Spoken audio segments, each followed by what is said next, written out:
예, 안녕하세요. 저는 이름은 신용인이라고 그러고요. 제주대학교 법학전문대학원 교수로 있습니다. 그러니까 법학전문대학원 하면 주로 이제 로스쿨이라고 일명 이야기를 하죠. 그래서 로스쿨은 어, 소위 그 석사, 박사 학위를 받고 이렇게 교수가 되는 이론 교수가 있고요. 또 변호사 자격을 갖고 이렇게 들어오는 실무 교수가 있는데 저는 후자입니다. 그래서 실무 교수로 들어왔고 로스쿨에서는 이제 주로 실무 과목을 가르치고 있고요. 개인적으로는 이제 헌법이나 주민자치 이쪽에 관심이 있습니다. 예. 그 보면은 우리 헌법이 제1조 1항이 대한민국은 민주공화국이다 이렇게 나와 있어요. 그리고 1조 2항을 보면 대한민국의 주권은 국민에게 있고 모든 권력은 국민으로부터 나온다. 참 매력적이고 멋있는 말이죠. 근데 실감이 잘 안 나죠. 예. 이렇게 바꿔 말하면 좀 공감이 될 것 실감이 날 것 같아요. 대한민국의 주권은 대통령과 국회에게 있고 모든 권력은 대통령과 국회로부터 나온다. 예. 사실 주권자는 국민인데 우리 정치에서 국민들이 실제로는 소외되고 있는 그런 현실을 좀 보면서 이 갭을 어떻게 줄일까? 그리고 그 이 현실이 기본적으로는 대의제라는 제도에서 비롯된 거니까 그거를 고민을 좀 하게 된 거죠. 그래서 정말로 보통 사람들, 일반 국민들, 일반 사람들이 어떤 정치에 참여하고 정치적인 의사결정 과정에서 자기 목소리를 낼 수 있는 길이 없는가? 근본적으로는 그런 고민을 했어요. 그래서 그러면서 어쨌든 대한민국이 민주공화국이라니까 도대체 민주공화국이 뭐냐? 그것부터 이제 연구를 하기 시작하고 그러다 보니까 민주공화국의 이 뿌리로 가서 고대 그리스 민주정 그리고 로마 공화정을 연구하면서 특히 고대 그리스 폴리스 같은 경우는 그 우리처럼 선거로 대표자를 뽑지 않고 제비뽑기를 했거든요. 그리고 직접 그 민회를 통해서 직접 참여하고 이런 걸 보면서 아 진정한 민주주의란 건 이런 거에 가까운 게 아니냐. 왜냐하면 대의제라는 것이 우리는 당연히 선거 그러면 민주주의 꽃으로 생각을 하고 예. 그리고 대의제를 당연히 그 받아들이고 있는데 사실 대의제는 예, 엘리트 산물이에요. 원래 고대 그리스에서도 그 처음에는 이제 왕정을 타파하고 나서 선거로 대표자를 뽑았어요. 아무래도 그런데 그러다 보니까 소위 잘난 사람들만 인지도도 높고 돈도 많고 유명하고 뭐 이런 사람들만 이제 대표자가 되는 거예요. 보통 사람들은 완전히 소외되는 거예요. 우린 그걸 지금 뭐 당연하게 여기고 지내고 있지만 고대 그리스 사람들은 그렇지 않았어요. 아니 민주주의라며 민주주의는 누구나 평등하고 누구나 자유롭게 참여하는 거라며. 근데 왜 잘난 사람들만 다 해? 그래서 이제 문제 제기를 하고 사실 그래서 도입된 제도가 추첨제거든요. 제비뽑기 하자. 예. 그래서 그런 걸 보면서 야 이런 방법도 있구나 그렇게 하고 이제 그 다음에 이 대의제의 한계가 또 많이 논의되고 있잖아요. 꼭 이런 근본적인 문제도 있지만 기본적으로는 그러면 대표자들이 정말 국민의 뜻을 잘 반영을 해서 제대로 정치를 하느냐 그냥 그들이만인 리그처럼 그렇게 지내고 있잖아요. 그래서 많은 국민들이 불만을 느끼고 있고 예. 그래서 그것에 대안으로 사실은 시민회의가 논의되고 있습니다. 그래서 시민회의라는 거는 국민 중에서 무작위 추첨으로 뽑아서 그들이 결정을 하는 건데 그래서 그것도 고대 그리스 제도하고도 그 제도하고도 맞아떨어지는 부분이 있고 의미가 있다고 보지만 사실 이 시민위에도 문제점이 좀 있어요. 그 문제점이 대표적으로는 하나는 민주적 정당성에서 문제성이 있어요. 왜냐하면 대의제가 민주적 정당성이 있는 이유는 그게 문제가 많다 하더라도 그 동의 원칙이라 그러는데 국민들이 우리를 대신해서 결정해 달라고 직접 뽑았잖아요. 예? 뽑았거든요. 그 뽑았다는 거는 바꿔 말하면은 너희들이 결정하는 걸 우리가 동의해 주겠다라는 사거든요. 그렇기 때문에 대표자들이 어떤 결정을 한 그런 법, 특히 그런 법들에 국민들이 구속을 받을 수 있는 거죠. 왜냐하면 내가 당신들이 제정한 법은 우리가 수긍하겠다. 그리고 또 만일 대표자가 제대로 국민 뜻을 반영을 안 하면 다음번 선거에서 응징을 할 수 있잖아요. 떨어뜨려서. 그런데 추첨제라는 거는 일단 동의 원칙이 적용될 수가 없어요. 임의로 뽑힌 거니까. 근데 임의로 뽑힌 그 사람들이 결정한 것에 나머지 다수가 구속을 받는다? 설득력이 좀 떨어지죠. 예? 그리고 또 하나는 그들이 잘못 결정할 수도 있잖아요. 임의로 뽑은 사람들이. 그거 응징할 방법이 없어요. 예, 임의로 뽑은 사람들이 추첨으로 뽑았으니까 다음번에도 또 추첨으로 뽑을 거 아닙니까? 그래서 결정적인 한계는 이런 민주적 정당성이 없다는 것. 그리고 또 하나는 이게 결국은 추첨제를 통한 이 시민의회가 뭔가 보통 사람들 그리고 누구나 다 참여할 수 있는 기회를 준다는 점에서 굉장히 그 대상을 넓히는 것 같지만 실제로는 국민 대다수를 소외시킵니다. 왜냐하면 우리 유권자가 한 4천만이 넘어요 지금 대한민국에. 그런데 시민의회를 구성하면은 뭐 100명, 200명 이런 단위일 거 아니에요? 그 100명, 4천만 중에서 100명, 200명 뽑힌다는 건 그건 완전 로또 당첨과 같습니다.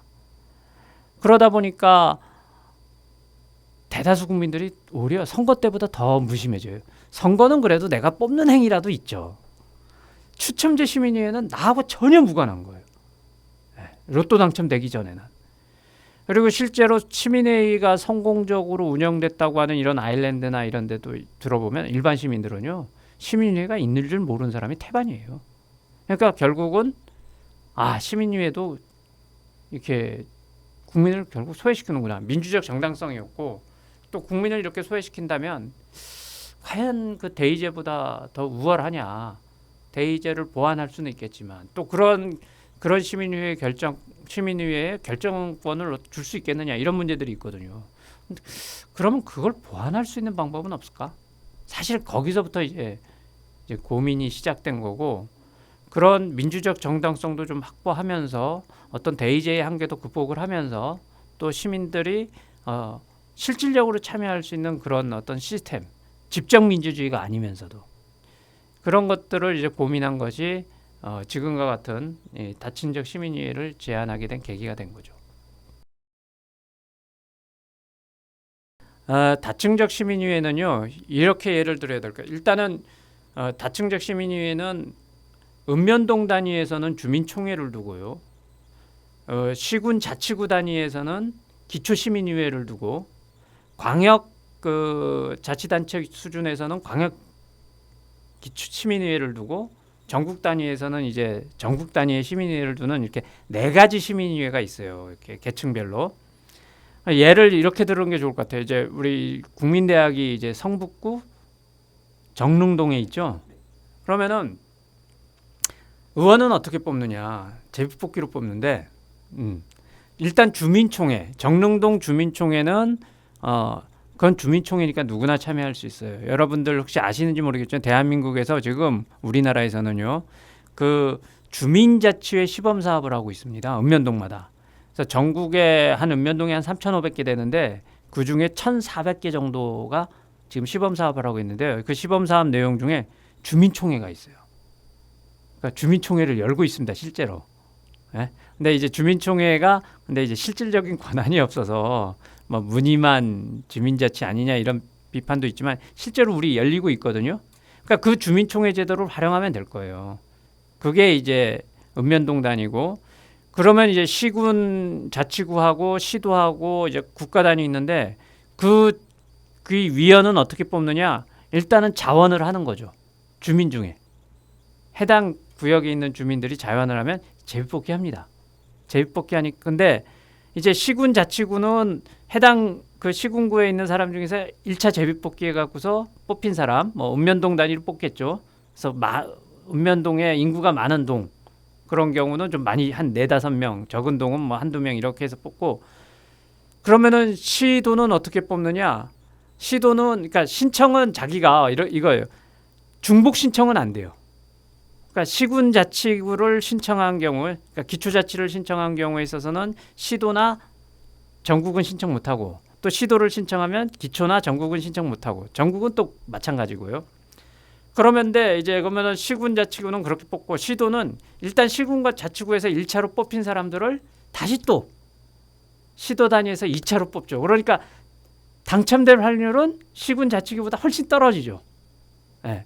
그렇지만 좀 더 중요한 결정을 할 수 있겠죠. 사실은 결정을 하는 건 아닙니다만은. 그리고 전국 단위는 어떻게 하냐? 기초, 시도 뽑힌 사람을 다시 한번 뽑아서 이렇게 해서 4단계로 시민위원회를 구성을 합니다. 그러면 시민위원회가 실질적으로 보면 기능은 어떻게 하느냐? 예를 하나 들게요.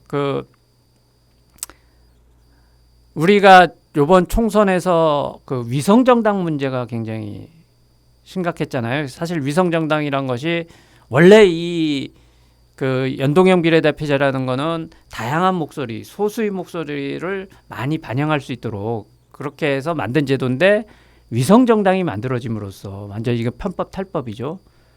연동형 비례대표제의 취지가 완전히 몰각되고 그리고 올해 양당제가 올해 더 강화되는 그리고 어쨌든 간에 위성정당은 편법 탈법이니까 어떤 법치주의 관점에서도 상당히 문제가 있는 제도잖아요. 근데 우리가 이것에 대해서 많은 국민들이 이건 아니지 않느냐. FM대로 가야 되는 거 아니냐 하지만 우리가 뭐 어찌할 방법이 없잖아요. 그런데 만일에 그 사안에 대해서 그 정릉동에 사는 예를 들면 뭐 김영희가 있다고 칩시다. 분노했어요. 이럴 수가 있느냐? 아예 뭐 그냥 병립형으로 가든지, 어떻게 연동형으로 가면서 이런 편법 탈법을 쓰느냐? 이건 아니지 않느냐? 국민 다수를 편법 탈법에 어떻게 보면 심하게 얘기하면은 그 동조자, 뭐 공범자까지 표현은 좀 지나칠 수도 있는데, 하여튼 이걸 만드는 이건 아니다. 그러면은 일단 주민 이 발의를 하는데요. 맨 처음에 어떻게 되냐? 그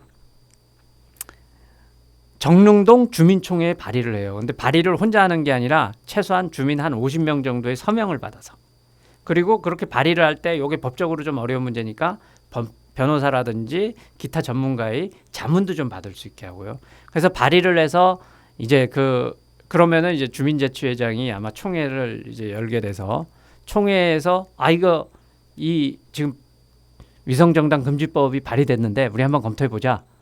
검토해 보니까 공감이 된다. 그러면 의결을 하는 거예요. 그러면 의결을 하면 바로 정릉동 위원이 그 사안을 갖고서 그러니까 성북구 시민위회에 이제 그 안건을 상정을 하죠.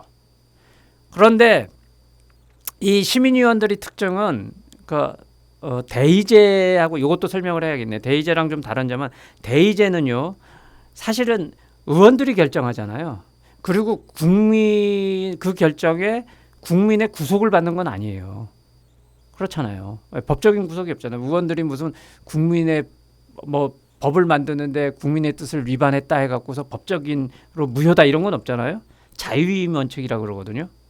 그런데 시민의회는 자유이임 원칙이 아닙니다. 명령적 위임 원칙을 관철시킵니다.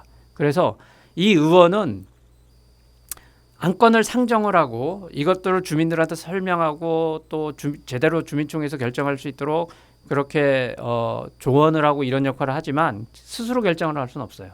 그냥 주민총회에서 결정된 내용을 그대로 자기는 표결에 붙일 뿐이에요. 그러면은 어떻게 하냐? 안건이 일장 상정이 되면 일단은 거기에 이제 성북구에서도 아마 주민들의 의견을 일단은 1차적으로는 반영을 하면서 결정을 할 거예요. 만약에 위성정당금지법 통과. 그러면 통과됐다고 해서 그대로 확정되는 게 아니라 지금 성북구에 동이 몇 개 있나요 혹시? 동이 예를 들면 한 30개 있다고 칩시다. 저도 그거 정확하게 지금 파악을 못했는데 30개 동이 있다면 30개 동에 그 주민총회에 다 회부하는 거예요. 그래서 주민총회에서 30개 동에서 이 안건 갖고 회의를 열어요. 각자. 그래서 그 30개 동 중에서 과반수 이상 결정된 사안에 대해서 과반수 이상 찬성됐을 때 그때야 확정이 되는 거예요. 성북구 시민의회 결정으로. 그러면 그렇게 확정이 되면 이제 성북구 의원이 어떻게 하겠어요? 서울시 시민위회에 그걸 올리겠죠. 그러면 서울시 시민위회는 또 어떻게 하느냐? 결정을 하면 그 다음에는 그 자기네 구 단위의 기초의회에 그걸 회부합니다. 그리고 과반수 이상 찬성을 얻을 때 확정이 되는 거예요. 그러니까 성북구 의회에서 결정을 하거나 서울시에서 결정을 할 때 어떻게 하겠어요? 주민 의사와 상관없이 결정을 하겠습니까? 이미 주민 의견 충분히 반영해서 결정을 하겠습니까? 반영을 하죠. 그렇게 해서 서울시에도 결정이 됐다. 그러면 이제 전국 시민위회에 제출하는 거예요. 전국 시민위회에 제출하면 똑같은 절차를 거칩니다. 이제 17개 시도가 있잖아요. 그러니까 16개 시도에 시도의회에다가 회부를 해요. 그래서 16개 시도에서 과반수를 넘기면 그때는 전국 시민위회에서 결정이 되는 거예요. 그러면 그 결정된 안을 국회에 발의를 합니다. 그래서 국회가 그 발의된 안대로 결정을 하면 법률이 만들어지는 거고요. 만일 거부한다. 그럴 때는 어떻게 하느냐? 대통령에게 국민투표를 요구할 수 있어요. 그래서 국민투표를 요구해서 국민투표에서 국민 과반수 이상이 찬성하면 국회가 거부하더라도 법이 만들어지는 거죠. 그러니까 이게 절차는 굉장히 좀 단계 복잡한 것 같아도 이 제도로 가게 되면은 어떻게 되느냐? 국민 뜻이 반영된 제대로 된 법이 만들어질 거고요. 현실적 운영은 어떻게 될 거냐? 이게 제대로 된 법이고 정말 국회까지 갈 것 같다. 그리고 국회에서 미리 법을 만들 수도 있고 그 내용대로 법을 만들 수도 있고 또 부결시키는 게 굉장히 부담스러울 거예요. 부결시키면 국민 투표에 붙여서 많이 뒤집어지면 어떻게 돼요? 국회 해산되는 사안이에요, 거의. 그렇잖아요. 국민이 뜻하고 배치되는 결정을 했으니. 그러니까 국회가 굉장히 정치적인 부담을 가질 수밖에 없고 국민의 뜻을 무시를 못하는 거죠. 그래서 이런 식의 한번 시스템을 만든다면 그리고 사실은 이런 집정민주주의나 민중이 결정 이런 것에 대해서 포퓰리즘 비판이 많은데 시민위회는 대신 시간은 좀 걸리죠. 시간은 좀 걸리지만 포퓰리즘 걱정을 안 하는 게 계속 걸러집니다. 네? 포퓰리즘이면은 그 정치들이 의회에서 결정해야죠. 회부에서 과반수 이상 동의 얻어야지 다시 올라가서 또 결정하고 이 과정 속에서 충분히 공론화가 되고 그러면서 걸러질 것들은 걸러지면서 포퓰리즘의 우려도 상당히 약화될 수 있다. 그리고 그 과정 기초위에 이제 주민총회뿐만 아니라 기초위회나 도의회나 전국위회 그 단위에서 충분히 전문가의 어떤 자문 시스템이 잘 구축된다면 얼마든지 전문가 자문을 들으면서 주민들이 결정할 수 있겠다. 그렇게 되면 사실은 그 의원들은 실은 이제 이게 자유임이 아니라 명령적 위임이지만 국민의 뜻이 사실상 반영되는 그런 법안들이 만들어지지 않겠나. 그리고 법안뿐만 아니라 정책도 그렇게 가겠죠. 그러면은 우리가 지금보다는 훨씬 더 어떤 민주공화국에 부합하는 그리고 국민이 주권 한 사람 한 사람이 내가 주권자에 있어. 지금은 국민이 아무리 원하더라도 자기가 멋진 법안 생각하더라도 도리가 없잖아요. 네. 국회의원이 그거 받아서 가기 전에는 아무 방법이 없고 정말 이상한 법 만들어 갖고 국회에서 이상한 법 만들고 정부가 이상한 정책 피면 지금 국민들이 할 거는 길거리에 나와서 데모하는 수밖에 없어요. 그런데 이런 시스템이 만들어지면 애써 데모할 거 없이 정말 이런 제도를 활용을 해서 국민들 한 사람 한 사람이 실질적으로 영향력을 미칠 수 있고 실질적으로 주권을 행사할 수 있지 않느냐 그런 아이디어입니다. 기본적으로는. 예. 일단 다층적 시민회를 하려고 하면은 저는 처음에 이제 시민단체 시민운동 차원에서 한번 시범적 실시를 해보는 거 법적인 규율 받지 않고 해보는 게 필요할 것 같아요. 왜냐하면 국민들이 시민위회 자체도 생소한데 다층적 시민위회라는 거는 사실상 이제 모르잖아요. 이게 어떻게 보면 저희 어떻게 아이디어 수준이기 때문에 지금은 그래서 만일 가능하다면은 실제로 한번 우리 다층적 시민위회 운동을 좀 해보자 해서 시민들 스스로 꾸려서 일단은 좀 감을 잡는 단계가 필요하고요. 그리고 두 번째로는 아마 사실 다층적 시민회가 제대로 제가 말씀드린 대로 작동이 되려고 하면은요 헌법 개정 사항이에요. 그런데 처음부터 헌법 개정은 쉽지가 않고 일단은 법률 그러니까 예를 들면 시민위회법을 만들면 돼요. 그러면 어떻게 되느냐? 시민위회 결정이 구속력이 있는 건 아니죠. 근데 국회에 발의까지는 할 수 있을 거예요. 그런데 국회가 그걸 무시한다. 그러면은 더 이상 조치를 취할 수는 없죠. 왜냐하면 우리는 입법권은 국회에 있기 때문에 더 이상 조치를 취할 수는 없는데 일단 근데 사실은 그 단계만 가더라도 저는 실제로는 굉장한 효력을 발휘할 거라 봐요. 시민들이 그렇게 4단계까지 거쳐서 올라온 내용을 국회가 쉽게 무시할 수 있을까요? 근데 그런 한계는 있지만 일단 그래서 이 단계로는 시민위회법을 제정을 해서 권고적 효력밖에 없더라도 해보는 게 좋겠다. 그렇게 한다면은 그리고 그렇게 해서 어느 정도 이제 좀 시행 과정에서 문제점이 뭔지 여러 가지 제도적인 미비점이 뭔지 이런 것을 어느 정도 보완하고 성숙해지면 그때는 헌법을 개정을 해야겠죠. 헌법을 개정해서 아까 말씀드린 대로 국회가 거부했을 때는 국민투표 그 요구권을 준다든지 또 국민투표 관련 뭐 이런 식으로 헌법을 개헌을 통해서 실질적인 그 다층적 시민위회가 굴러가지 않겠느냐. 그래서 한 3단계 정도가 필요할 것 같고요. 그렇게 되면은 대한민국이 진정한 어떤 민주공화국이 될 수 있다. 이런 생각이 드는 거죠. 다층적 시민위회가요. 사실은 그 설명을 좀 더 한다면, 그러니까 지방부 그 다층적 시민위회가 예를 들면 국가 차원 국가 사무가 있고 광역 사무가 있고 기초 사무가 있잖아요. 근데 우리 같은 경우는 되게 중앙집권적이기 때문에 국가 사무 알짜면 국가 사무에 다 있고 광역은 조금 있고 기초는 더 없거든요.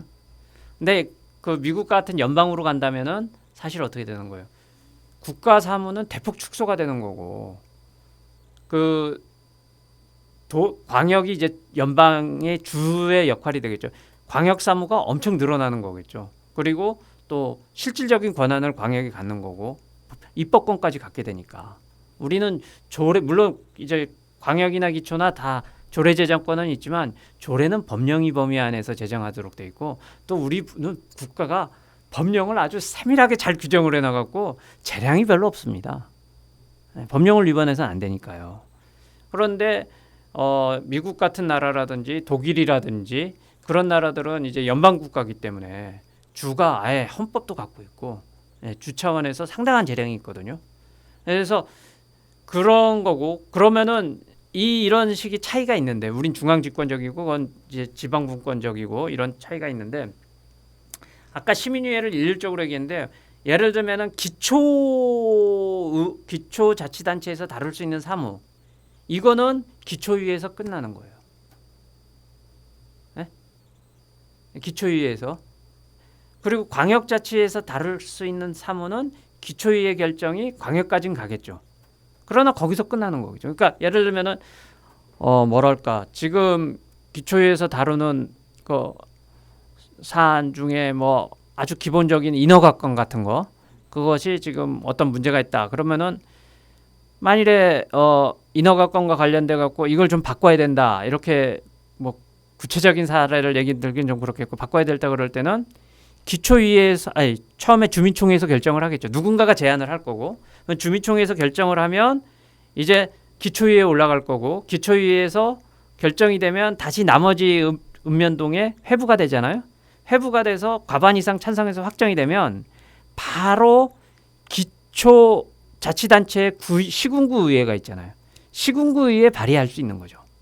그리고 시군구의회에서 거부하면 시군구청장에게 주민투표를 요구할 수 있겠죠.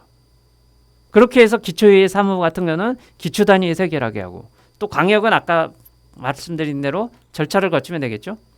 근데 그렇게 해서 시민의회가는 당장 뭐 지방분권이라든지 또는 이거하고 직접 연관은 없지만 지방의 권한이 많아질수록 시민의회는 지방 단위의 시민의회가 튼튼해지겠죠.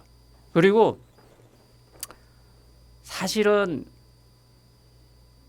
진짜로 시민의회가 제도화되면은 우리나라의 진짜 권력은 어디로 가냐면요. 읍면동 주민총회입니다. 읍면동 주민청에는 다룰 수 있는 게 다 다루잖아요. 사실 기초의회라든지 광역의회라든지 전국의회는 스스로 의제를 새롭게 다룰 수 있는 건 아무것도 없어요. 그렇잖아요. 읍면동 주민청에서 올라올 때 가능해요. 그러면은 읍면동 주민청에서는 모든 사안을 다룰 수 있는 거예요. 그러면 이게 사실상 굉장한 주권기구가 되는 거죠. 예. 그래서 이런 식의 방법을 하게 되면 어떻게 되느냐? 그러면 아마 중앙집권 구조도 이제 많이 바뀌게 되겠죠. 이 제도가 이렇게 해서 읍면동 단위에서 힘을 주게 되면 읍면동 단위에서 어떤 정말 혁신적인 내안들 그리고 정말 국민 주권을 실현시킬 수 있는 여러 가지 법과 제도와 정책들을 시민들이 아이디어를 내서 많이 내놓을 거고 그러면 대한민국이 상당히 근본적으로 바뀌지 않겠냐 이런 생각을 드는 거죠. 어떻게 보면 굉장히 혁명적인 제도라고도 할 수 있죠.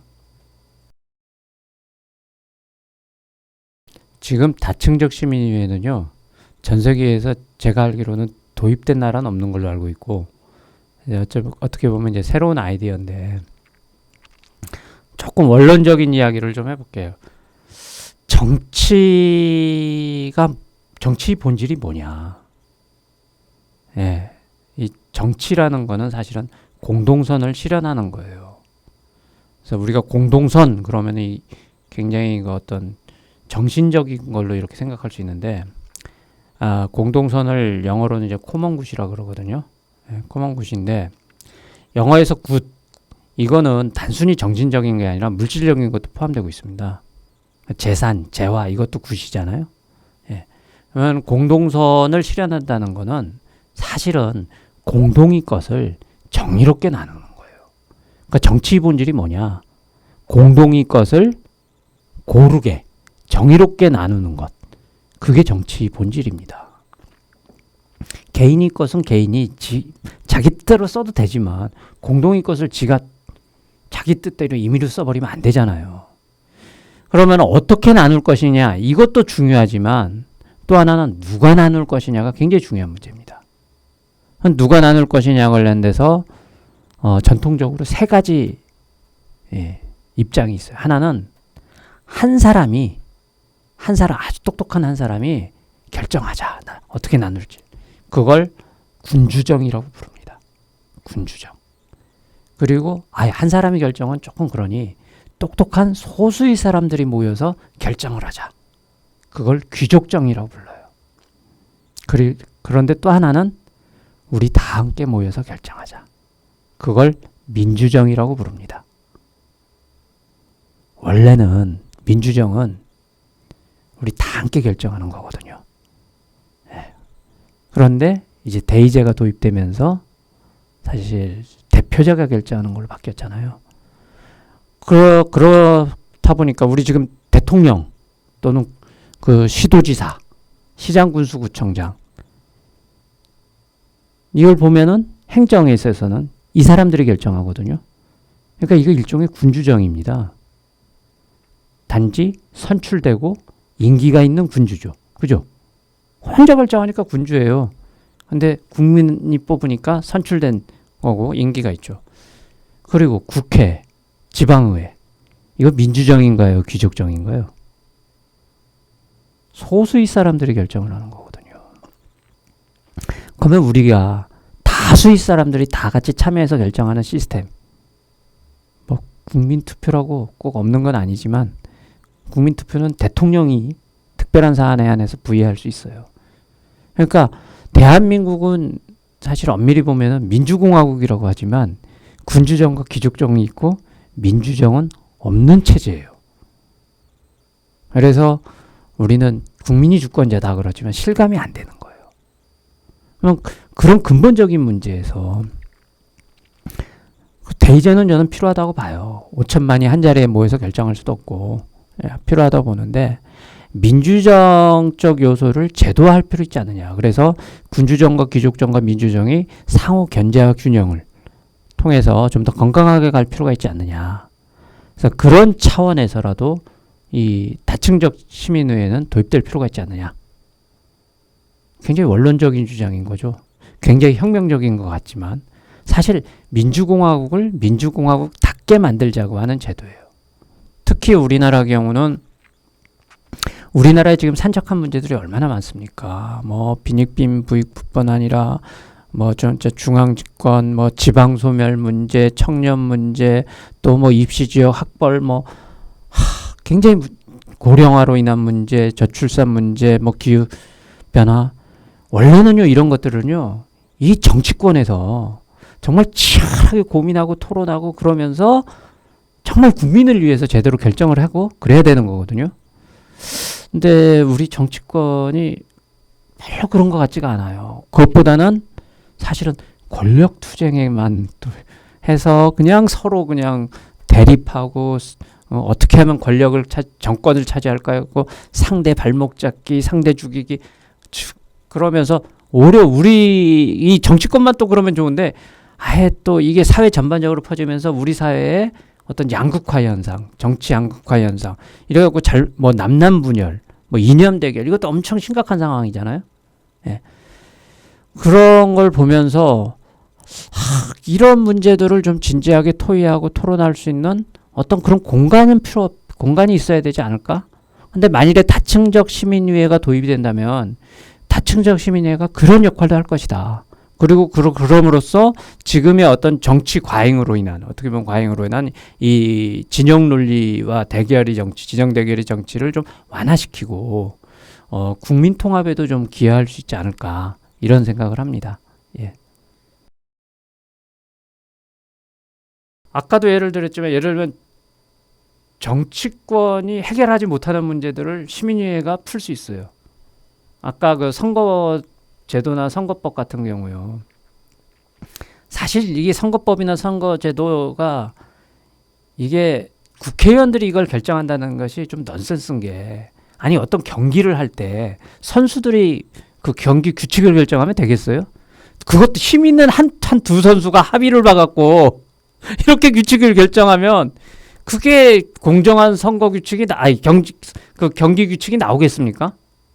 왜 우리 선거법이 지금 이 문제냐? 힘 있는 두 당사자가, 힘 있는 두 선수가 지들이 결정하잖아요. 그러다 보니까 그 정의롭지 못한 선거법이 나오고 선거제도가 나오고 또 그렇게 정의롭지 못하게 뽑히다 보니까 그 특정 계층을 과대 대표하게 되고 그 다양한 목소리, 소수의 목소리들을 오래 묻혀버리는 그래서 우리 국가의 어떤 중요한 법과제도라든지 정책이란 것이 정의롭게 결정되지 못하는 그런 현상들이 꽤 일어나고 있잖아요. 그런데 다층적 시민위회가 만들어지면 어떻게 하겠습니까? 좋다. 우리 선거법 정의롭게 하자. 그래서 국민들이 그래갖고 그 다층적 시민위회에서 법을 만들 때는 힘 있는 선수들한테 유리한 법을 만들겠습니까? 누구에게나 공정하게 적용되는 규칙을 만들겠습니까? 그런 점에서 볼 때 우리 이 국회의원들이 그리고 또 우리 사회에 굉장히 갈등들이 있는 거. 뭐 최근에는 그 의료 개혁과 관련된 굉장히 갈등이 있잖아요. 해법을 찾지 못하고 정치권도 이런저런 이유로 할 때 정말 누군가가 우리가 읍면동 단위에서 정말 주민들이 의료 문제 이러다가 정말 우리 앞으로 심각하다. 이런 합리적인 해법을 좀 마련해 보자. 해서 그런 식으로 안들이 나오고 그런 식으로 국민 공론화를 거쳐서 어떤 결론들이 나온다면은 훨씬 의료계 당사자들도 훨씬 공감하고 수긍할 가능성이 높잖아요. 그러니까 그런 현안들 정말 우리가 정치권이 스스로 해결하지 못하는 그런 문제들을 그러니까 시민위회가 일상적인 법률은 다루지 않습니다. 일상적인 보통 법률은 다 국회에서 다루고 대부분이 법률 다루는데 그런 중요하면서도 우리 사회의 어떤 그 기본을 이루는 중요한 정책이나 결정들은 시민위회를 통해서 다루게 하면 사실 이게 국민주권 실현하는 거잖아요. 그렇기 때문에 그런 어떤 장점이 있다 이렇게 볼 수 있죠. 국민주권을 실제로 한다 이렇게 볼 수 있는 거죠.